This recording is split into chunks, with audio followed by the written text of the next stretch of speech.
আসসালামু আলাইকুম প্রিয় দর্শক, যুক্তরাষ্ট্রের সঙ্গে বাংলাদেশের যে বাণিজ্য চুক্তি হয়েছে, যেটা নিয়ে আমি নিজে অনেক দিন ধরে উদ্বিগ্ন ছিলাম এবং এটা নিয়ে নানা কথা আমি বলেছি এবং আরও অনেকেই বলেছেন, বিভিন্ন জায়গায় লেখালেখি হয়েছে। এটা নিয়ে গতকালকে আমি একটা কন্টেন্ট করেছিলাম এবং সেই কন্টেন্টের সূত্র ছিল দৈনিক প্রথম আলোতে প্রকাশিত শওকত হোসেন মাসুমের লেখা একটা ডিটেল রিপোর্ট। এবং সেই কন্টেন্টের শেষ দিকে আমি বলেছিলাম যে মাসুম সাহেবের এটা ছিল প্রথম রিপোর্ট, এরপরে উনি আরও একটা রিপোর্ট বিশ্লেষণ করে করবেন এবং আপনাদের সবাইকে সেটা আমি পড়ারও অনুরোধ করেছিলাম। আমার ধারণা আপনারা পড়েছিলেন এবং আমিও পড়েছি এবং আমি পড়ার পর আমার কাছে মনে হয়েছে এই বিষয়টা নিয়ে আপনাদের সঙ্গে শেয়ার করা উচিত। একই বিষয়, প্রায় একই রকম বিষয়, তারপরেও আমি কেন শেয়ার করতে চাচ্ছি সেই বিষয়টা আপনারা আমার এই অনুষ্ঠানটা যদি পুরোটা শুনেন তাহলে বুঝতে পারবেন। কিন্তু মাসুম সাহেবের ওই রিপোর্ট নিয়ে আলোচনা করার আগে আমি বরং কালকে যে কন্টেন্ট আমি করেছিলাম সেই কন্টেন্টের উপর প্রচুর দর্শক নানা ধরনের মন্তব্য করেছেন। আমি সেই মন্তব্য থেকে জাস্ট এক জায়গার থেকে র্যান্ডমলি আমি পরপর 3টা মন্তব্য নিয়েছি। সেই মন্তব্যগুলো নিয়েও আমি একটু আলোচনা করতে চাই। যেমন একটা মন্তব্য লিখেছেন উত্তম আকাশ, তিনি লিখেছেন, ভাইজান এই চুক্তি যেদিন বাতিল করবে সেই দিনই এই সরকার পতন হবে, আপনি লিখে রাখেন 100% গ্যারান্টি। দ্বিতীয় মন্তব্যটা লিখেছেন মেড ফর মাইন্ড, তিনি লিখেছেন 54 বছর ধরে যারা দেশ বিক্রির জিকির করত তারাই দেশটা বেচে দিল। এবং 3 নম্বর মন্তব্যটা যেটা পড়ছি আমি, গিয়াসউদ্দিন, তিনি লিখেছেন আমাদের দেশের স্বার্থে এই চুক্তি অবিলম্বে বাতিল করা হোক। আমি এই 3টা মন্তব্য নিয়ে একটু কথা বলি। আমি নিচের দিক থেকে পড়ি।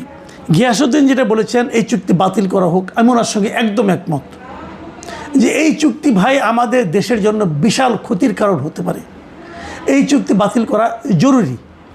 দ্বিতীয় যে মন্তব্যটা যে 54 বছর ধরে যারা দেশ বিক্রির জিকির করত তারাই দেশটাকে বিক্রি করে দিল, এই কথাটা কিন্তু ইন্টারেস্টিং। এই কারণে দেখুন এই চুক্তিটা কে করেছিল?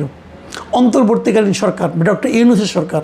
তারা কিন্তু এসেই বলছিল যে মানে ইন্ডিয়ার কাছে আমাদের দেশটাকে বিক্রি করা দেওয়া হয়েছে এবং সেই কাজটা করেছে শেখ হাসিনা সরকার। ঠিক আছে, তাহলে দেশ বিক্রি একটা মন্দ কাজ, খারাপ কাজ, তা আপনারা করলেন কেন? এই প্রশ্নটা কিন্তু করেছে যে তাহলে এই কাজটা আপনারা করলেন কেন?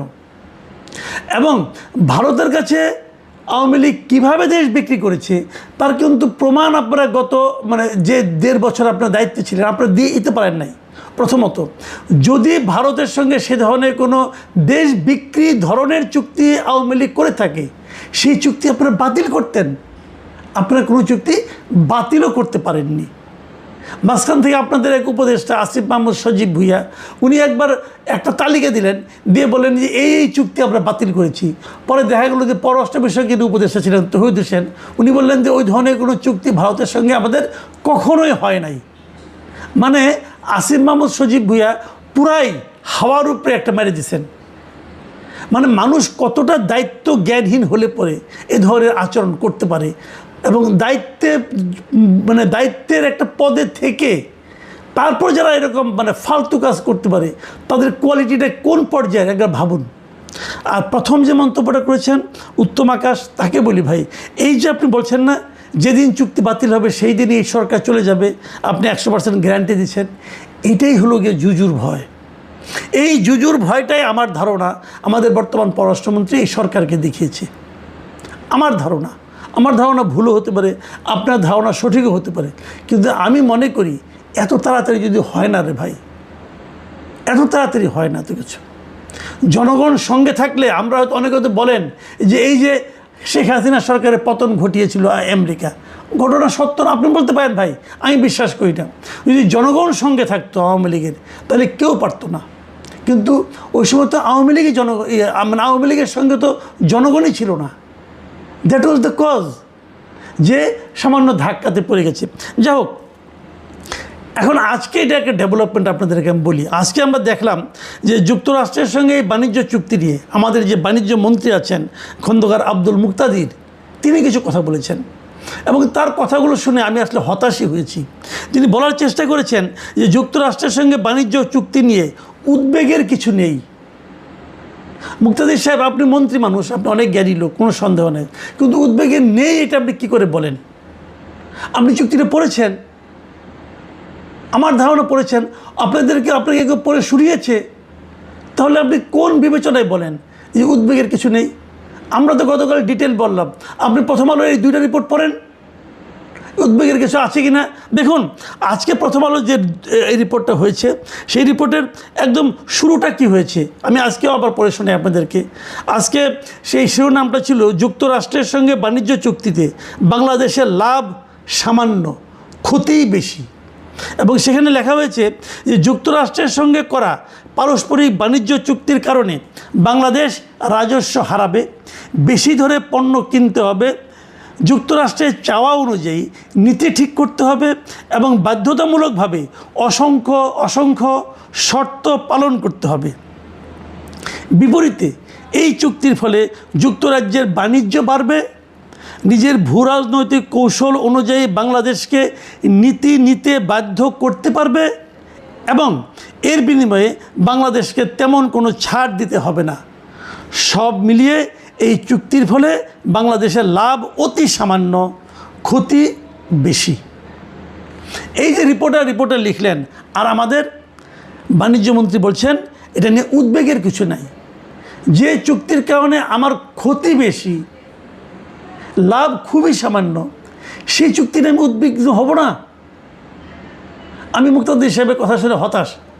আমি বুঝতে পারি না উনি আমাদের বাণিজ্যমন্ত্রীর দায়িত্ব নিয়েছেন, উনি আসলে কার পক্ষের লোক? উনি কি দেশের জনগণের পক্ষের লোক নাকি যুক্তরাষ্ট্রের পক্ষের লোক? আমি কিন্তু এই প্রশ্নটা করতে চাই। উনি নানা রকম পাইরে নেড়ে ব্যাখ্যা দিয়েছেন। উনি বলেছেন কি, শুনেন ওনার কথাটা একটু আপনাদেরকে পড়েই শোনাই।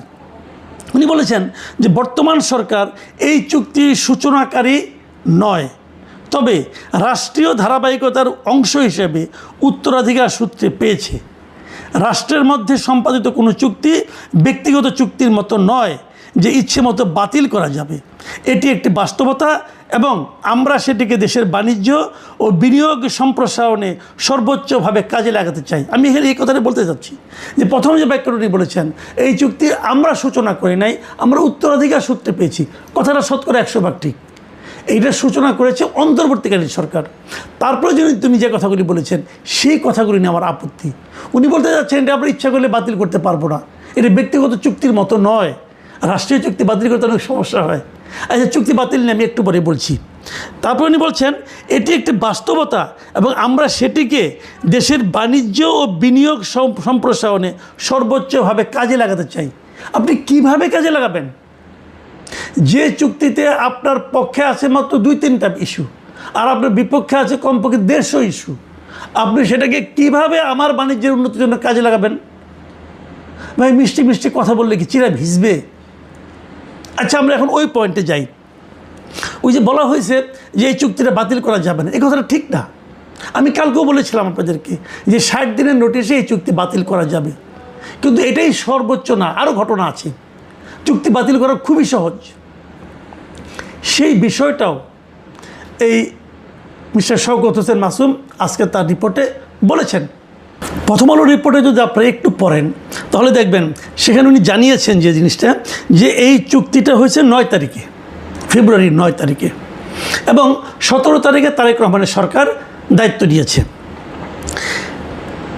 20 ফেব্রুয়ারি, ভালোভাবে শুনবেন এই কথাটা, 20 ফেব্রুয়ারি যুক্তরাষ্ট্রের সুপ্রিম কোর্ট এই পাল্টা বা পারস্পরিক শুল্ক আরোপ বাতিল করে দেন।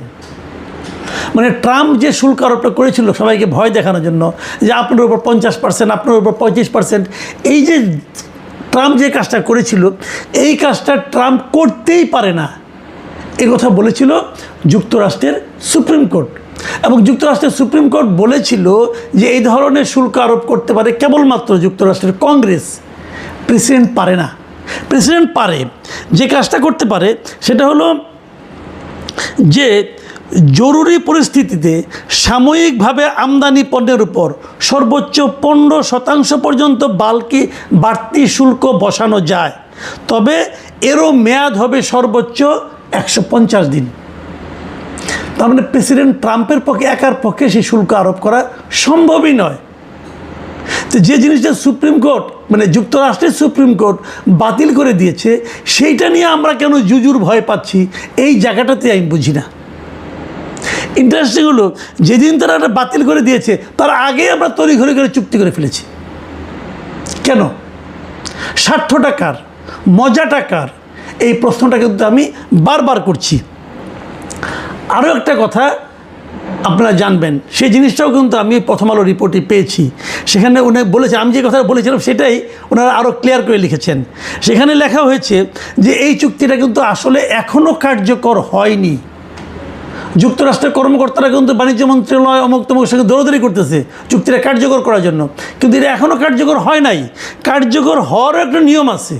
সেই নিয়মটা হলো যে চুক্তিতেই বলা আছে যে দুই পক্ষ নিজেদের আইনি প্রক্রিয়া শেষ হওয়ার কথা লিখিতভাবে জানাবে, এবং জানানোর পর এর 60 দিন পর চুক্তিটি আনুষ্ঠানিকভাবে চালু হবে।